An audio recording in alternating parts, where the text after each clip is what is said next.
আসসালামু আলাইকুম, সাদ্দার মা বলছি। সবাই কেমন আছেন? ভালো আছেন? আমরা ভালো আছি। বিছানার মধ্যে দাঁড়ায় আছে, এখন নিচে নামবে। মনে হচ্ছে সাদবাবু ঠান্ডা লেগেছে। কে ঠান্ডা লেগেছে তোমার?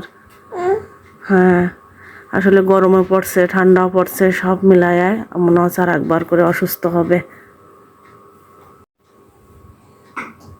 এই যে সব বিছানায় দাঁড়া আছে, এখনই উঠলো। কে মা, কি করছো? সাদবাবু মনে হয় প্রাইভেট কাজ সারছে। হ্যাঁ, পটি করছো? সাদবাবু পটি করবে, এটা ভালো একটা লক্ষণ। মানে ঘুম থেকে উঠে বাথরুম করলে পরে পেটটা ক্লিয়ার হয়ে যাবে, মানে খেতেও রুচি আসবে। আর নইলে খাওয়ার জন্য খুব ঝামেলা করে, মানে বাথরুমটা হয়ে গেলে। এই যে আর এই কোটার দুধ খাওয়ার কারণে বাথরুম খুব শক্ত হয়, সাদবাবুর খুব কষ্ট হয়। আমি এখন সাদবাবুর জন্য খাবার বানাবো। এই সাদবাবুর বাটি নিয়ে নিয়েছি, আমি হাত হ্যান্ড ওয়াশ দিয়ে ধুয়ে আসলাম। আর এখন আমি সাদবাবুর জন্য খাবার তৈরি করেছি। এই যে রুটি নিয়েছি, নরম একদম সাদা রুটি। আর এই যে গরম পানি দেব।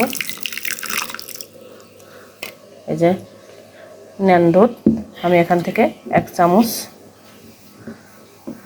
দুধ নেব। সাদবাবু এখন নান থিরি খাই, আমি এমনি টুর কোটাতে রেখে দিছি। এই যে এখান থেকে আমি 1 চামচ দুধ দিয়ে রুটি ছিঁড়ে ভেজা রাখবো। আমি দুধটা পরে দেবো, আগে রুটিটা ভেজা রাখবো। কারণ এটা হচ্ছে এই কোটার দুধগুলা একটা টাইম থাকে, আধা ঘন্টার পর্যন্ত। আধা ঘন্টার পরে আমি আর খাওয়ানো যাবে না, এই জন্য রুটিটা আমি আগে ভেজাবো, দুধটা খাওয়ানোর সময় দিয়ে তারপর আমি খাওয়াবো। আর বেশি টাইম চলে গেলে শেষে রুটি আর দুধ আমার একসঙ্গে করে ফেলে দেওয়া লাগবে। আর এই যে সাদবাবু ঘুম থেকে উঠে ফুপির ঘরে চলে গেছে।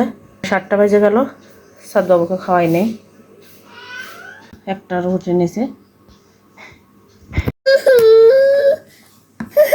এই যে সাদবাবু খাওয়ার জন্য খুব ঝামেলা করছে। আমি দুধ দিয়ে রুটি দিয়ে একটু চিনি দিয়েছি। সাদবাবুকে মিষ্টি দিই না, তারপর এখন আস্তে আস্তে দেবো ভাবছি, তাহলে খেতে চায় না তো, ছোট মানুষ। সাদবাবু এখন সকালে রুটি আর দুধ খাওয়ানোর চেষ্টা করবেন। আমি সাদবাবুকে খাওয়াই, প্রতিদিন হয়তো দেখানো হয় না। বিসমিল্লাহ। সাদবাবু তার নিজের খাবার একাই খাই বলছে না, ওর খাবারে হাত দিতে দেয় না। এখন এটা চামচ বাটির খাবার, সেটাও যদি ও খায় তাহলে কি করে হবে? ও কি চামচ বাটি তুলে খেতে পারবে? এই যে সবাই সাদবাবুর জন্য দোয়া করবেন। তবু একাই খাওয়ার চেষ্টা করছে, আমি মেখে দিছি। এই যে ওকে একা খাওয়াচ্ছে, আমি খাওয়াতে গেলাম ও চিল্লায়, যে শুয়ে পড়েছে বাটি টাটি সব নিয়ে। খাও মা খাও, মুখে দাও মুখে দাও, খেতে হবে তো। ভিডিওটা পর্যন্তই, আল্লাহ হাফেজ।